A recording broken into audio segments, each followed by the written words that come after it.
and welcome everybody to this week's exciting episode. In fact, this is a year's exciting episode because this is our first complete year doing podcasts. Happy anniversary, buddy. Happy anniversary. And for this special occasion, we did reach out once again and get in a special guest.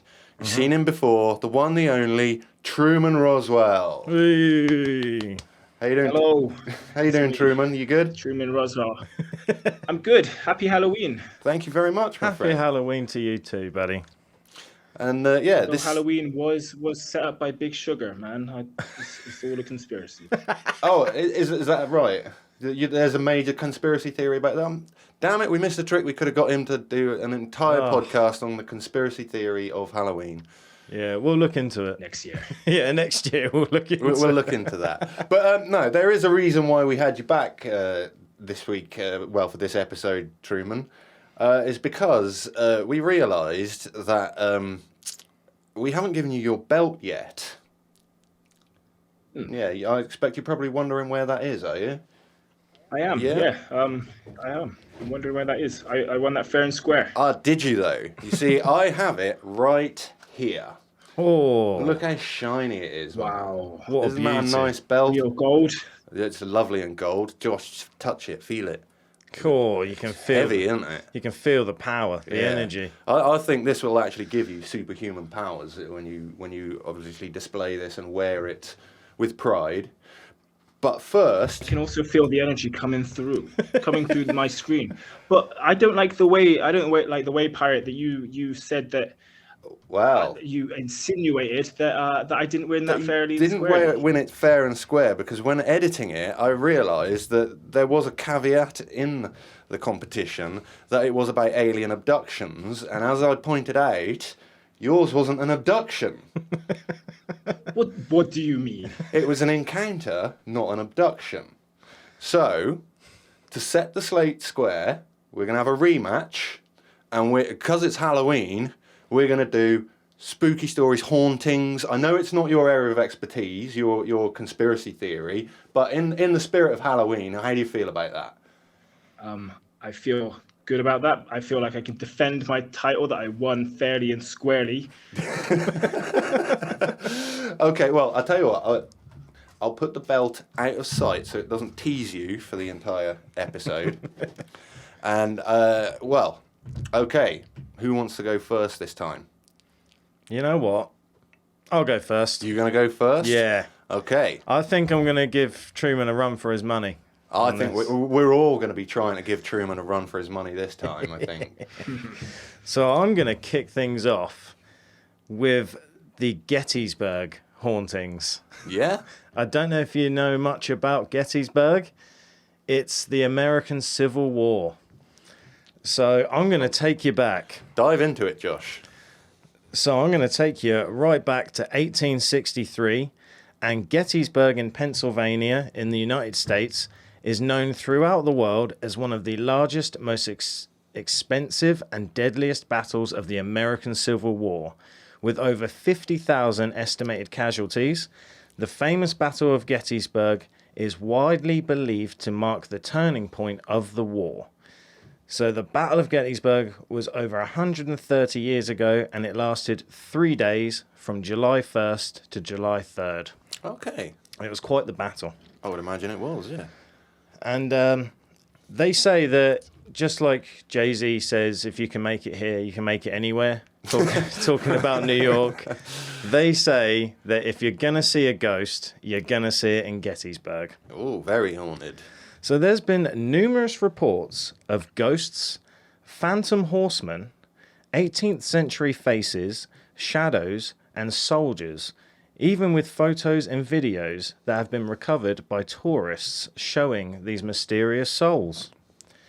Some say the reenactment of the battle, which happens every single year, on the grounds of Gettysburg, has disturbed the spirits, which is why to this day we can still see and hear the lost souls of Gettysburg. Now, the earliest ghost story of Gettysburg is that the soldiers during the battle in 1863 were led to victory by the spirit of George Washington. who had died in 1799 of a throat infection. Okay. And I actually didn't know George Washington died of a throat infection. No, I but didn't. supposedly he led the battle there. Now, I've got a collection of a couple of little short stories of Gettysburg, Okay. if that makes sense, because people's first-hand experiences there. yeah. So Gettysburg is, for a scale, it is acres and acres of land. Yeah, so it's not like 50,000 acres or something. oh, like it's ridiculous. that. It Even is bigger than that, probably. It is absolutely huge. So it's not just one little area that's haunted, it's acres and acres. Right. So supposedly the most haunted area of Gettysburg is the orphanage, which was a makeshift hospital for the wounded and dying soldiers back in the day. That makes sense. And the orphanage headmistress, Rosa J. Carmichael, was also said to have chained and tortured naughty children in the same cellar that the residents and the soldiers were dying in. And even the residents there say that it was like a makeshift dungeon. Oh. And what's interesting about this little story is it's haunted by the soldiers that were dying, as well as the orphans that were tortured and died, as well as the headmistress who was in the cellar that died. So there's three supposedly ghosts in the cellar of the orphanage. So triple whammy on that one. Yeah. And I've just got a couple of little ones to go through. That's the best one. The second one is Jenny Wade's house. She was the only civilian killed during the Civil War with a stray bullet in the heart when she was standing in her own kitchen doing the washing up. No. Which is pretty crazy. That's some bad luck. That's some very bad luck, isn't it? And another little tidbit of information here is the Gettysburg Sack Bridge. It's spelled S-A-C-H, but I think it's pronounced sack. So this bridge was used by both sides of the American Civil War. It was used quite a lot. So backward and forward. And there was rumours of traitors amongst each side. And if you got discovered as a traitor, they would hang you from that said bridge. And some say on certain nights, you can still smell cigar smoke and cigarette smoke from a certain ghost called, his nickname was Tennessee. And he used to love cigars and cigarettes. And he was hung from the bridge. So that's all the stories I got for you for Gettysburg. But I have got a couple of little bits of evidence for you. Okay. Oh, we like evidence. So we do like evidence. So the first bit of evidence goes back to 2013, which is the earliest actual kind of video I could find. Right. And it's two men driving down a road amongst the battlefield, and there's loads of old cannons and old kind of war memorabilia. Yeah. And they start slowing down and they just start panning across the battlefield, and they see what looks like a kind of smoky white apparition of a soldier come out of the darkness and stand behind one of the cannons and then just walk backwards and go back into the darkness. Okay. So that's one video that you can see. Does that one look like a genuine one to you? To be honest, I'm on the fence about that one. Yeah. It's the kind of video that you can look at and go, it could possibly be edited. Right. Because it's very clear. Okay. Whereas compared to the other video, which was 2021, which is a bit newer, yeah. Bit newer, the technology's a little bit better. So you'd think. This video, for some reason, is a little bit more grainy. Right. But it's two tourists, and they're just, same again, they're kind of filming the battlegrounds and just having a look around. Well, they're on a holiday or whatever. Yeah, having a good old touristy time. And you can see there's almost like a woods or a kind of opening. Yeah. Whatever that is, yes. It's like an opening of trees. And these white apparitions again of soldiers, but they're a bit more translucent. They're not as white, if that makes sense. Okay. They're a bit more smoky. Yeah. They're kind of caught in a sequence, so they're coming out of the woods, stepping over like a rock, and it's almost like they're doing like a semicircle, and then disappearing. And then I think it happens maybe 3 or 4 times, where it's different soldiers, almost as if they're coming out of the woods. Kind of like they're marching on parade or something. Is Yeah, it? yeah, and that one's more believable to me Okay. than the other one. But you can see both of these videos on YouTube and other social media, TikTok, Instagram, things like that. And I'll just finish with the residents of Gettysburg. They're the ones that claim that it is folklore, it is completely haunted, the most haunted place. Right. Covering There it up. has been covering it up. Yeah. And there's been reports of people going there, tourists, and saying, I didn't see anything, I didn't hear anything. Right. But the residents, they really do believe that this place is haunted. Some of them have reported hearing drums and flutes from the marching bands and things. And the creepiest one from the residents was, as I said, every year they do the reenactment of the battle. Yeah. And amongst the chaos of this reenactment and, fake guns going off and things, some of them have seen, not apparitions, but they've seen like a full person. It's almost like they are there, but they've got like twiddly moustaches and the uniform's a little bit different, as if it's more authentic. Oh, okay. And there's a famous there's a famous story of one guy who was loading his fake gun, and he's looking for these bullets, and a moustached man gives him these bullets, and he looks down and says, "These aren't the fake ones; these are real ones." And he looks up, and the man's gone, and he's disappeared. No way. Yeah. So that is all I've got on Gettysburg. Okay, fair enough.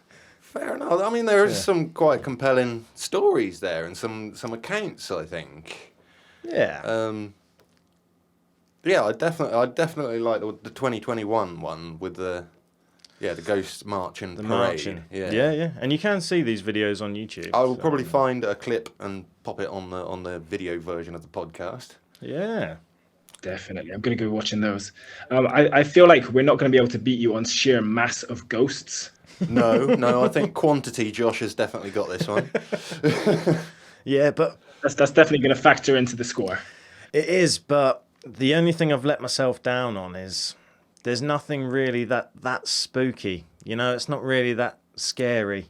If tourists They had twiddly moustaches. I don't know, a ghost offering you real bullets is kind of scary. Yeah, as well. It's very true. I mean, yeah, that is good. Where are you sitting on this, Truman? Go on. It's a lot to take in. There's orphan ghosts, there's soldier ghosts, there's were the bullets physical bullets or were they ghost bullets? The implications of ghost bullets. Do they kill ghosts? Do they kill humans? There's a lot to take in. There is a lot of information there. Yeah, I almost forgot about the orphans as well. And was it the headmistress of the orphanage? Yeah. Also died in the cellar. Yes. Yeah, What, did she commit suicide or? I couldn't find out. don't I know, think but- it might have been possibly a disease. Okay. Because obviously it was a makeshift hospital and orphanage. It was all in one. So, Yeah. Well, hospitals are pretty creepy anyway, aren't they? Particularly old haunted ones. yeah. So, I'm not gonna go too high, because like you say, some of these videos they can be easily faked. That's the trouble. It's more the accounts of the people that live there and their experiences. So I'm gonna start out with an 8.9. Oh, that's fair. Yeah. So I thought you were going to go lower, so that's fair. What do you think, Truman? See, I'm gonna err on the side of not believing the locals. They're clearly covering it up because they need people to come to the town. They don't want to scare people away with ghosts and things. So they're obviously going to be in. Oh, right. over You the think top. it's just a tourist opportunity? Yeah. No. I'm saying the opposite. The locals don't want to scare people away, so they're going to cover up the ghosts. So even if they I see see. Okay. they're not going to report it. They're going to cover it up. So I'm going to factor that into the score as well with how many ghosts there were. And ghost bullets as well is a scary, scary thing. So that's adding into my score. I'm also going to go with a high 8, maybe 8.5. 8.5, not an 8.525. No. We're not doing decimals. Yeah, we can do decimals. Okay, sorry. And what did you give Pirate? I was 8.9. You just said 8.5. Do you want to amend that, or you have? No. I just checking that we are doing decimals. Yeah. Yeah. So yeah, 8.5. 8.5. Okay, so that would put us. That would put our average at 8.7 for yours. Okay. Josh? I'm happy with that. I'll write that down. Yeah, I was going to say, make a note of it this time because we got really confused last time, didn't we? Yep. 8.7. I'm coming for that belt. Right. Now, Truman, do you want the headliner slot again? Do you want to go last again? Or? Usually, as you know, the champion goes on last. But fair enough. Then I shall take the. No, it's fine. As the runner-up. See, I'm very dyslexic, and I kind of want to get this out of the way because I've got a lot of reading ahead of me. So I put in your editing skills to the challenge. So I'll get this out of the way, and then we can main event on Pirate. Oh, okay. Fair enough. Okay. He's pushing that challenge to Pirate to main event. Got to put over the younger talent. Okay, so shall I start? Yeah, you go for it. My story is the 1988 San Pedro haunting. Ooh, We've heard of this one. That's a good one. It is a good one. I've made an abridged version because there's a lot to it. There is, and yeah. hopefully I'm not missing out too many spooky elements. So yeah, I'll get into it. So 1988, San Pedro, California. Jackie Hernandez is a mother of a 2-year-old son and expecting a second. She's left her husband and the father of her children due to repeated domestic incidents and is looking for a new home and a fresh start for both her and her children. She thought that she'd found that in a cozy new home in San Pedro. Now, Jackie had always dreaded living alone, especially she had the fear of potential home intruders. However, her fear was strangely vanished upon moving to her new home. Initially, she felt a presence, but it was something inexplicably friendly and oddly comforting. One night, as Jackie was enjoying a night with her friends to celebrate her new job, her new home, and a brand new positive chapter in her life, everything would abruptly change for the worse. Jackie and her friends bore witness to a chilling event. A cup full of pens slid across the table, levitated, and then violently launched itself towards Jackie's face. It fell just short of the target and landed on the floor, shattering upon impact. Confusion and fear gripped both the group of women. In February 1989, things had taken a darker turn. One night, Jackie went to check on her children in bed, and there, sitting beside the youngest child on the bottom bunk, was a vivid, seemingly solid, ghastly figure. A man in a red flannel shirt and blue jeans. His skin was a sickly gray, and he was soaked through with mold and visceral bodily fluids. His eyes were bloodshot and red, with a fixated glare aimed at her with pure anger. He then vanished, leaving Jackie in shock. At this point, skepticism may arise. Jackie had been through a lot of trauma and change, and minds like to play tricks on those who are stressed. Jackie's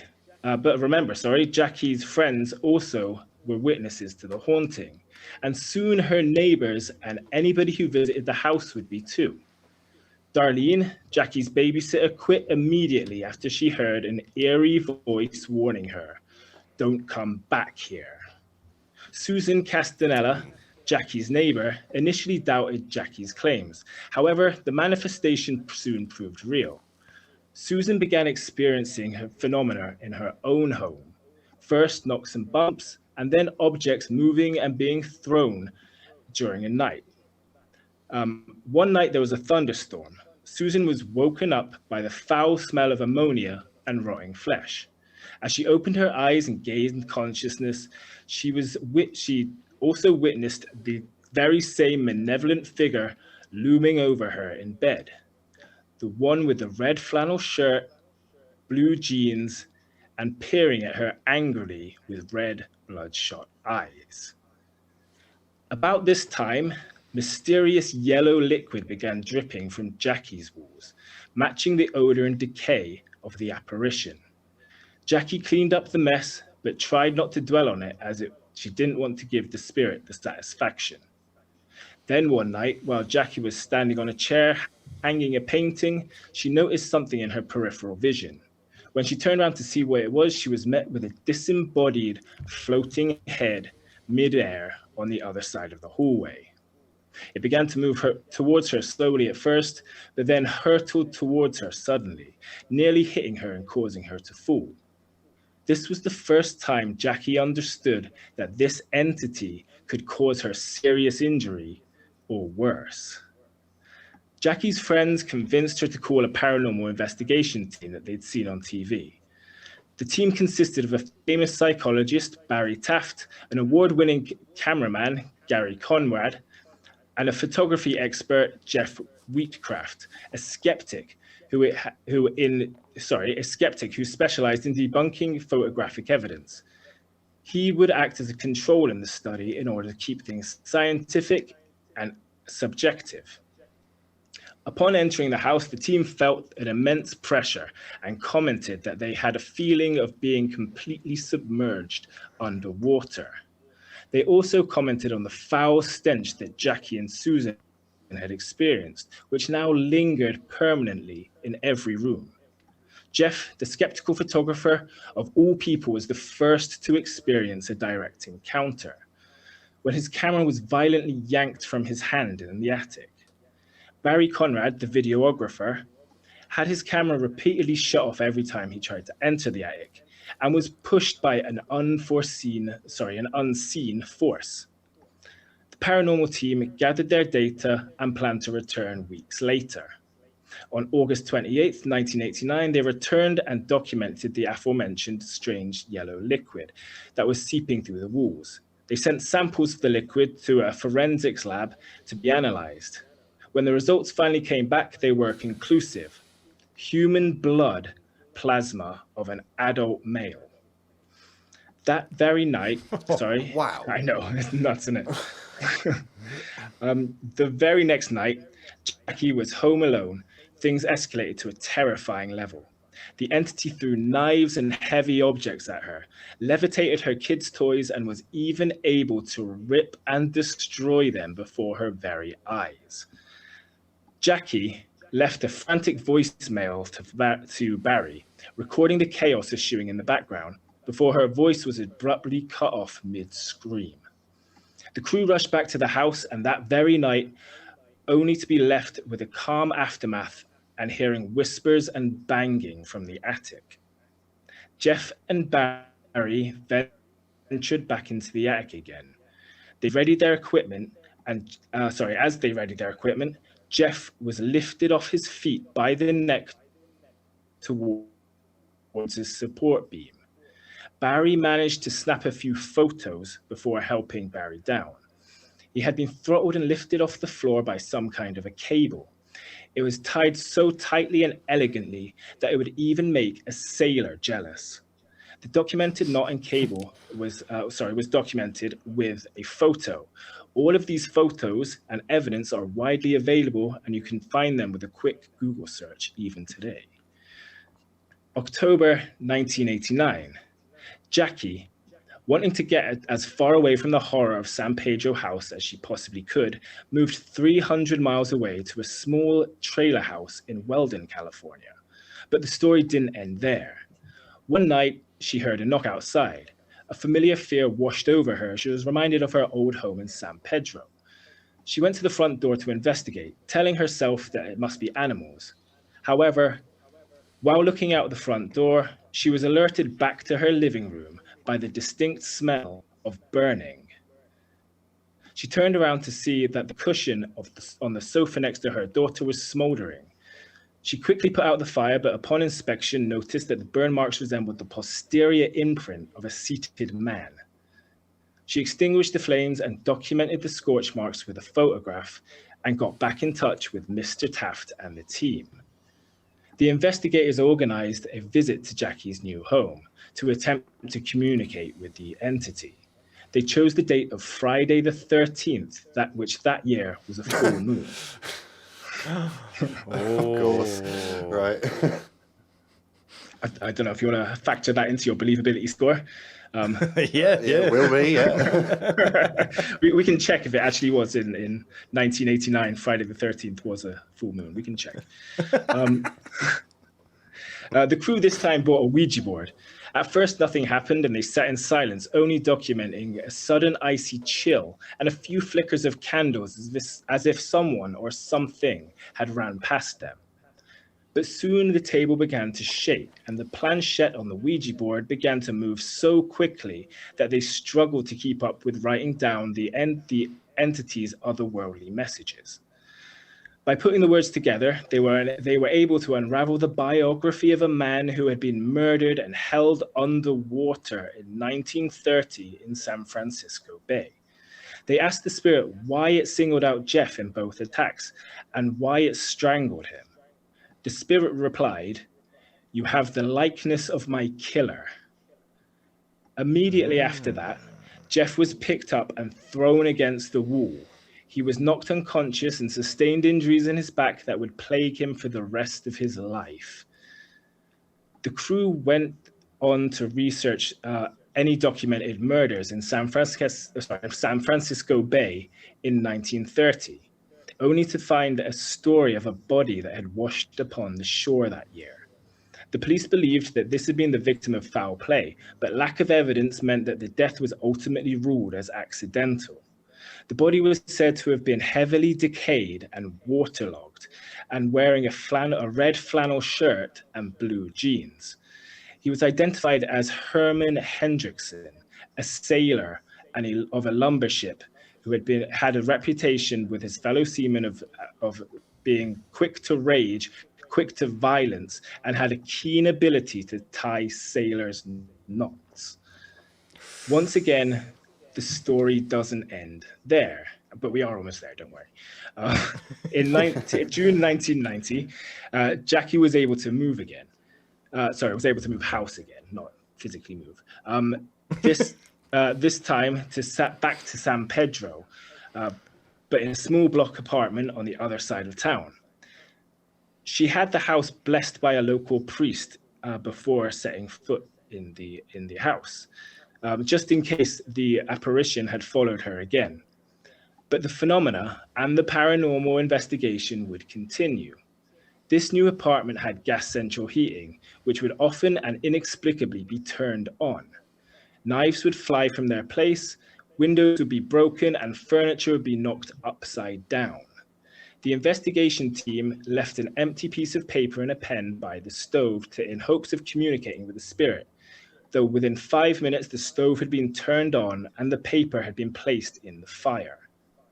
What strikes me about this story is that it doesn't have a big climax. For Jackie and the kids, the activity just became more and more tame, and then one day they were left with just the memories of their horrible experience and the fear that someday it might return. The end. Wow. Damn. That I'm impressed. That is a very well presented story, Truman. Well done. Thank you. I mean, where do you start with that? 1988, I suppose. That was actually quite spooky. Yeah. When you said about the way he looked at her with bloodshot eyes and anger, I actually got goosebumps because I thought that was quite terrifying, to be fair. For me, it was the blood plasma streaming down the wall. And they actually tested that as well. Yeah, so that is a physical manifestation, scientifically tested. Yep. To find that it's putrefied blood plasma. And they even done their Ouija board, found out about the murder, and actually put like a name to a face found the to identification the name. of the said ghost. Yeah. Oh man, there's a lot of spookiness and actual facts in this. Yeah. Undeniable facts too. You've even got that. You said at the start as well. One of the guys was there to try and use the science. He was kind of trying to debunk it in a way. Yeah.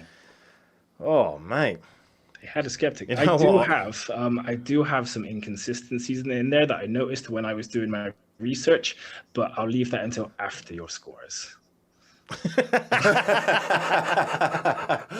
That's the spirit. All right. I'm going to give it... Oh, man, this is going to be quite high for me. I quite like that. And because I got goosebumps, that's an extra factor. Friday 13th. Yeah. Known to be spooky. I'm going to go straight in with a 9.4. 9.4? Actually, because Truman done it to me last show, a 9.425. Nice. Okay, well, I was going to go even higher. I was going to give it that 9.6. Oh, To be honest. okay. If you take off some of your decimal points, that would give us an average of 9.5, which... Wow. Okay, I won't be winning the That belt. is going to be tough to beat, even for me and my story. He's winning, taking the lead. And my story is of I guess you could call it haunting, but it is a haunting on steroids. Oh. So I'm going to take you back to the 1940s for this one. Oh, take us back. In Cottage City, Maryland, 1949, a young boy, and now, depending on where you research this, you might find that his name is Roland Doe, or you might find his name is Bobby Mannheim. I'm going with the name Bobby Mannheim just because I like Bobby. But he, his aunt died unexpectedly. He was very close to her. Her name was Harriet, and she was a medium, if you like. Mm-hmm. And she had, when she was spending time with Bobby, she's taught him to use a Ouija board, and together they would contact the realms of the dead. But she would always teach him how to do it safely, and they would never have any repercussions afterwards. Until she died. In 1949, she died. Robbie was distraught. And he tried to contact her using the very same Ouija board that she had taught him to use. It's unconfirmed whether he actually managed to make contact with his Auntie Harriet. But he definitely reached something. Because something didn't go away. It stuck around. Over the next few weeks, himself and his family experienced disembodied footsteps around the house. Voices would be heard. Scratching noises in the walls and floors. Furniture would move, some of it levitated. Pipes would just randomly spring leaks. And particularly, Bobby's bed and mattress would move and shake even when he was in it. Oh, that's not good. Now, we know of these accounts because an anonymous report or stream of reports was printed in the local newspaper. The person who made these reports was later identified as Reverend Luther Miles Schultz. Yeah? And as it happens, a famous author called William Peter Blatty recalled reading these newspapers and later based his book, The Exorcist, on these events. I thought the shaking bed sounded familiar. Okay, yeah, but obviously this is a little boy rather than a little girl. But again, identity is actually concealed. This is a pseudonym. So, Gotcha. Bobby started to change as well. Normally, he was like a quiet, well-behaved lad. He made friends easily and that sort of thing. But he went from this quiet, demure boy to a very loud, angry, erratic, and aggressive for no reason. He would just be aggressive to his family, to anybody that visited. Marks and scratches started appearing all over his body. So his family took him to see doctors and psychiatrists, but no one could actually find that there was a problem with him.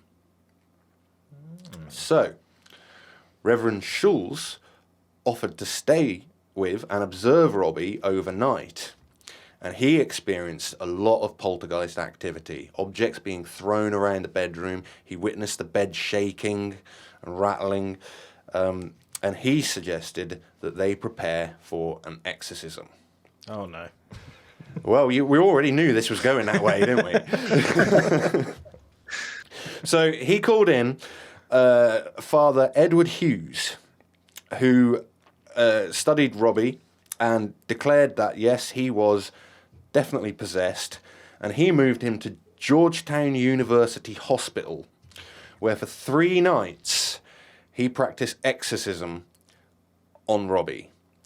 And for 3 nights, what do I want to say? The paranormal experiences just escalated to a point where on the final night, Robbie actually broke free from his restraints, snapped a bed spring out of the mattress, and stabbed the priest in the arm, slashing it open, blood everywhere. And at that point, the priest gave up, sent Robbie home, even though Robbie wasn't cured. That was exorcism number 1. Now, scratches were frequently appearing on his body. He claimed that it wasn't him, but they would appear. And one of which scratches on his arm apparently took the shape to spell out the word Louis. Okay. His family, because his mum was originally from St. Louis, she thought that this was a sign that the spirit or whatever malevolent being who was harassing them wanted them to move to St. Louis. So that's what they did. She went back to her hometown. But it didn't get any better. It didn't fix things. In fact, it just got even worse. So they called in the Catholic Church. At this time, Father Raymond Bishop and Reverend William Bowden came around, and they reported seeing furniture flying, the bed shaking, and Bobby's voice when he spoke turned very guttural and very bassy and just horrible. So they called in, he's on the first page, Father Walter Halloran to assist them with yet another exorcism. Robbie was taken to the Alexian Brothers Hospital for exorcism number 2. For several weeks, the priests performed the exorcism rituals every night. Scratches carried on his body and spelled out other words like evil and hell. He developed super strength and even broke the nose of Father Halloran. For more than 30 nights, they practiced the rituals and they got to their wits' end. And to actually bring this to a head, do you know what they did? They baptized him.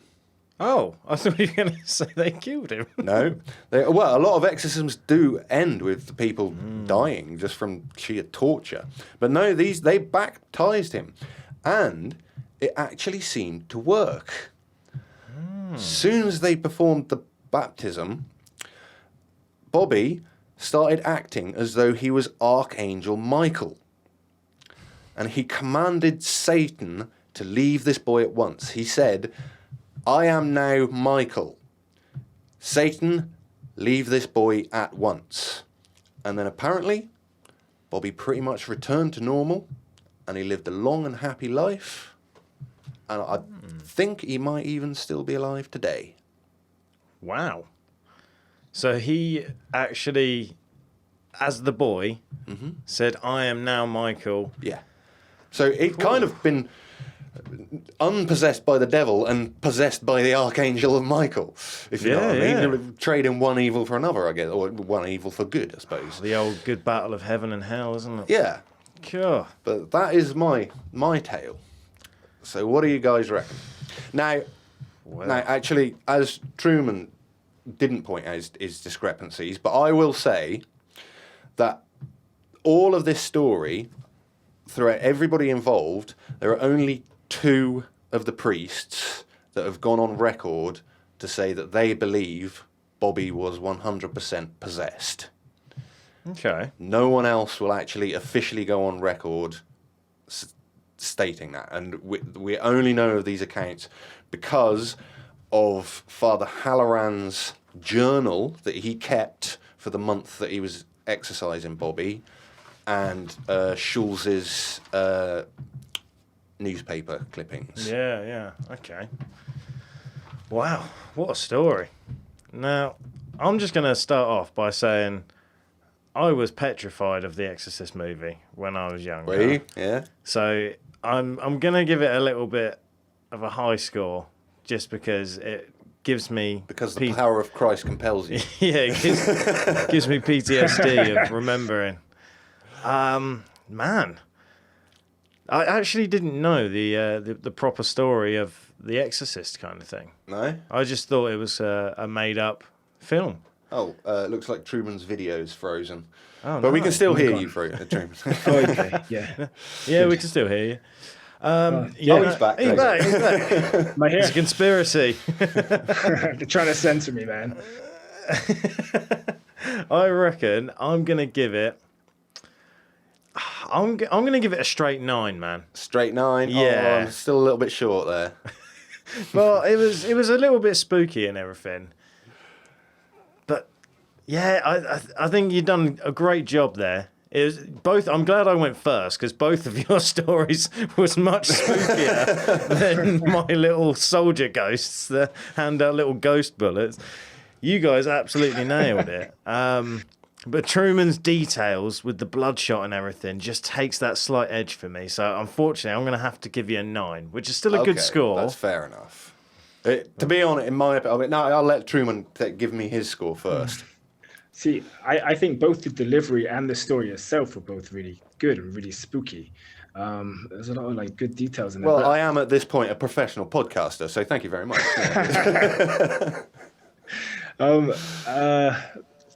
I'm trying to judge it against Josh's. Josh had ghost bullets and twirly mustaches and stuff, but he didn't have 2 souls within a boy fighting each other for that boy's soul. That was metal. So I don't know. I'm gonna give that. Yeah, I'm also gonna give that. I'll give that a 9.2. 9.2. Ah, still short. 9.1 on the average. 9.1. Wait, P-Man. Did we miss the opportunity to give it 6. Oh yeah. Yeah. You could have probably downvoted me there. Should have given you a 6.66. 6.66. Yeah. Oh, well, Truman's frozen again. Yeah. Oh, I think he's. As soon as he gone. mentioned 666, he went. Now, if that's not spooky Halloween, I don't know what is. Well, we'll get him back. Yeah, let's just pause this and I'll try and ring him. He's still there? back? Hey, there he is. Okay. Now this will show the power of my editing. Yes. What See if I did can you rescue see? that. Is all the lights were flickering and everything. A chair flew at me. It was as soon as you mentioned 666. It the magic literally number. went. Oh, this is a crazy, spooky episode. It is, yeah, yeah. Shouldn't have done this. We shouldn't have done this. Well, we had to. You know, I mean, we are Paranormality UK. It is Halloween. We just had to tempt fate, really. So, Yeah. but yeah, thank you for that, Truman. Well, I guess that means that this belt is well and truly yours. Winner, Look at it. champion. Yeah. Look at that. Look at the work, the craftsmanship, the prestige. That is well earned, my friend. Well Thank you earned. very much. Very Thank you. well earned. Yes. All claps. Thank you. That was possibly one of the creepiest, scariest, best stories I've ever heard. And I will make sure that this is delivered to you this time. And I'll also, for being such a good sport, I'll hand you out a free T-shirt. What a free paranormality. Where could I purchase those if you didn't give me one? You could purchase that at paranormality-uk.myspreadshop.co.uk. I'm impressed you remembered I that. might get another one. Yeah. Well, there are 3 designs, and I'm only giving you one. So I mean, yeah, Okay. you can. Get the whole collection. Yeah. But yeah, thank you very much, Truman, for coming back and delivering your incredible story. No problem. Anytime. Yeah, I'm not going to be able to sleep No, tonight. same. A really well-deserved win for the championship. And I hope that you will proudly display our belt and our T-shirt at wherever you go, any events that you're promoting. I absolutely If will. you can give us a little... That's brilliant. Of course Thank I you very will. much, man. Absolutely. Yeah, it's been a spooky blast. I'm glad to have done it. I've heard some spooky stories. I'm also not going to sleep for another week. And yeah, thank you very much. No worries. Yeah. Thank you for coming. Thank you very much for appearing on the show, buddy. Are there any shows that you've got coming up after Halloween this year that you want to promote quickly? No, because all of my shows that I am booked in are going to be before the show. I have some spooky Halloween shows that I'm just speaking on. I'm injured at the moment, so I can't wrestle, but I will let you know. And Okay. Josh will also be there at Pro Wrestling East on the 27th. When is it? 30th? Is it 30th? 30th in Cambridge. That's the- Yes, that's the one. I'll be there cheering you So on. that was yesterday. Oh yeah. We missed it. The power of editing, The though. power of time travel is with us as well. Oh no, I've messed it up. I can't believe it. I knew I'd mess up today. No, you're all right. Anyway, if you've had a spooky encounter at home, write in paranormality.uk@gmail.com. You can always comment on the video, tell Truman how much you like him, or if you think you've got a spookier story than Truman, you could challenge him to a duel as well. Make sure you've got a belt to give him, though, because he's not happy when he doesn't get his belt. Yeah, always join our Discord. Come there if you want any news before it actually gets to the podcast. We put it on Discord, like the merch, stuff like that. So, yeah, until next time, have a happy Halloween. I've been Pirate. I'm Josh. I'm Truman Roswell. This has been Paranormality UK. Ta-ta. Ta-ta. Bye.